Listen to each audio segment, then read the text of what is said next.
తెలంగాణలో కాంగ్రెస్ ప్రభుత్వం ఏర్పడిన తర్వాత మాజీ డీఎస్పీ నళిని గురించి జరిగినంత చర్చ మరెవ్వరి గురించి జరగలేదు. కాంగ్రెస్ అలా అధికారంలోకి వచ్చిందో లేదో ఇలా నళిని గురించి చర్చ మొదలైంది. నళినికి ఉద్యోగం కల్పించే అవకాశాలను చూడాలని ముఖ్యమంత్రి రేవంత్ రెడ్డి స్వయంగా ఆదేశించిన తర్వాత ఈ చర్చ మరింత పెరిగింది. సీఎం అసెంబ్లీలో సైతం దీనిపై మాట్లాడారు. అయితే సీఎం ఇచ్చిన అవకాశాన్ని నళిని ఓ ఫేస్బుక్ పోస్టుతో సున్నితంగా తిరస్కరించారు. అసలెవరి నళిని? తెలంగాణ కోసం ఆమె ఏం చేశారు? సీఎం రేవంత్ కు నళిని చేసిన విజ్ఞప్తి ఏంటి? 2 రోజుల క్రితం పోలీసు శాఖలో జరిగిన సమీక్షలో సీఎం రేవంత్ రెడ్డి నళిని ఉద్యోగంపై స్పష్టమైన ఆదేశాలిచ్చారు. నళినికి మళ్లీ ఉద్యోగం ఇవ్వడంలో ఇబ్బంది ఏమిటని ప్రశ్నించారు. ఆమె రాజీనామా చేసిన డీఎస్పీ ఉద్యోగం ఇవ్వడానికి అవకాశం లేకపోతే అదే హోదాలో ఏదైనా ప్రభుత్వ శాఖలో ఉద్యోగం ఇవ్వాలని సీఎం ఆదేశించినట్టు ముఖ్యమంత్రి కార్యాలయం తెలిపింది. కాంగ్రెస్ అధికారంలోకి వచ్చిన తర్వాత నళిని గురించి జరుగుతున్న చర్చకు ప్రతిస్పందనగా సీఎం ఈ ఆదేశాలిచ్చారు. అంతేకాదు, అసెంబ్లీలో సైతం సీఎం రేవంత్ రెడ్డి నళిని గురించి మాట్లాడారు. గత ప్రభుత్వ హయాంలో నళినికి న్యాయం జరగలేదన్నారు. తెలంగాణ రాష్ట్ర సాధన కోసం డీఎస్పీ ఉద్యోగానికి రాజీనామా చేసింది.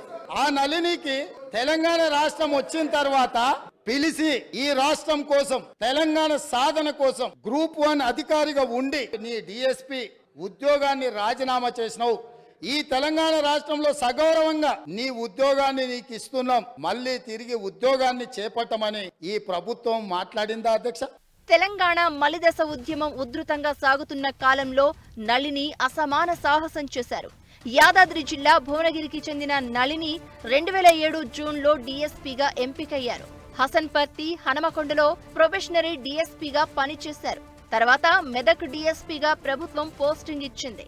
2009లో తెలంగాణ మలిదశ ఉద్యమం ప్రారంభమైన కొన్ని రోజులకే డిసెంబర్ 9న నళిని డీఎస్పీ ఉద్యోగానికి రాజీనామా చేశారు. ఉద్యమకారులపై అణచివేత, దాడులకు వ్యతిరేకంగా రాజీనామా చేస్తున్నట్లు ప్రకటించారు. ఇది అప్పట్లో సంచలనంగా మారింది. నళిని రాజీనామా చేసిన రాత్రే అప్పటి కేంద్ర ప్రభుత్వం తెలంగాణ ఏర్పాటుపై ప్రకటన చేయడంతో నళిని రాజీనామాతో దేశవ్యాప్తంగా అందరి దృష్టిని ఆకర్షించారు. అయితే నళిని రాజీనామాను అప్పటి ప్రభుత్వం ఆమోదించలేదు. దీంతో యథావిధిగా నళిని విధుల్లో కొనసాగారు. అయితే తెలంగాణ ఏర్పాటు ప్రక్రియ ఆలస్యం కావడంతో 2011 నవంబర్లో మరోసారి రాజీనామా చేశారు నళిని. ఆమె రాజీనామాను ఆమోదించకుండా నళినిని సస్పెండ్ చేసింది ప్రభుత్వం. తర్వాత ఢిల్లీలో దీక్ష చేశారు నళిని. 2012లో పరకాల ఉప ఎన్నికలో పోటీ చేసి ఓడిపోయారు. అనంతరం బీజేపీలో చేరారు. తెలంగాణ ఏర్పాటుకు ముందు హాట్ టాపిక్ గా ఉన్న నళిని పేరు 2014లో ప్రత్యేక రాష్ట్రం ఏర్పాటు తర్వాత మాత్రం ఎక్కడా వినిపించలేదు.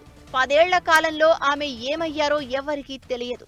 ఎన్నికల్లో కాంగ్రెస్ గెలిచి అధికారంలోకి వచ్చిన తర్వాత నళిని గురించి సోషల్ మీడియాలో ప్రచారం ప్రారంభమైంది.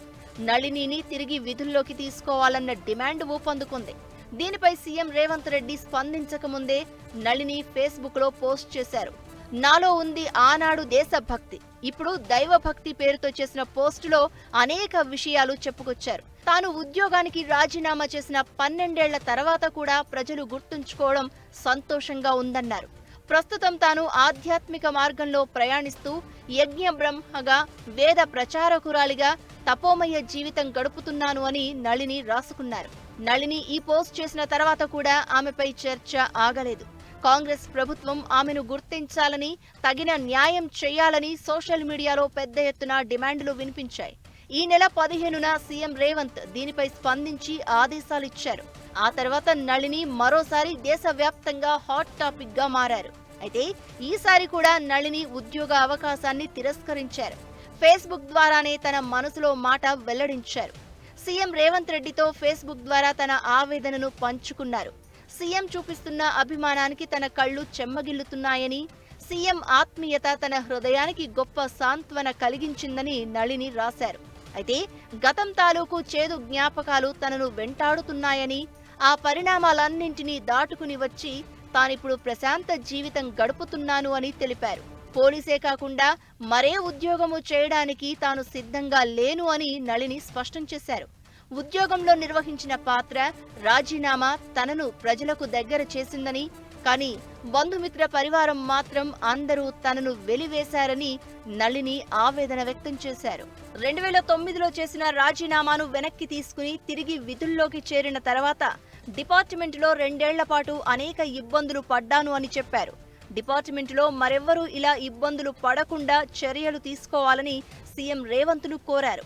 10 ఏళ్లు తాను ఎన్నో కష్టాలు అనుభవించాను అని, జీవోత్సవంలా బతికాను అని తెలిపారు. 2 ఏళ్ల క్రితం తన జీవితంలోకి మహర్షి దయానంద సరస్వతి ప్రవేశించాడని, వేదమాత, యజ్ఞ దేవతలు తనలో తిరిగి ప్రాణం పోశారని, తన జీవితాన్ని ఆ మహనీయుని చరణాలకు అప్పగించుకున్నాను అని నళిని చెప్పారు. 10 జన్మలకు సరిపడా కష్టాలు పడ్డాను అని ఆవేదన చెందారు. వేద ప్రచారకురాలిగా, వైదిక యజ్ఞ బ్రహ్మగా సనాతన ధర్మాన్ని ప్రచారం చేయడమే తన ముందున్న కర్తవ్యమన్నారు. పరమేశ్వరుడు తనను న్యాయ దర్శనం నుంచి తత్వశాస్త్రం వైపు నడిపించారు అన్నారు. తనకు న్యాయం చేయాలి అనుకుంటే ధర్మ ప్రచారానికి ఉపయోగపడేలా ఏదైనా సాయం చేయాలని సీఎంను కోరారు. సీఎంను నేరుగా కలిసి కృతజ్ఞతలు చెప్పాలని ఉన్నా తన వ్యక్తిగత పనుల కారణంగా కలవలేకపోతున్నాను అని వివరణ ఇచ్చారు నళిని.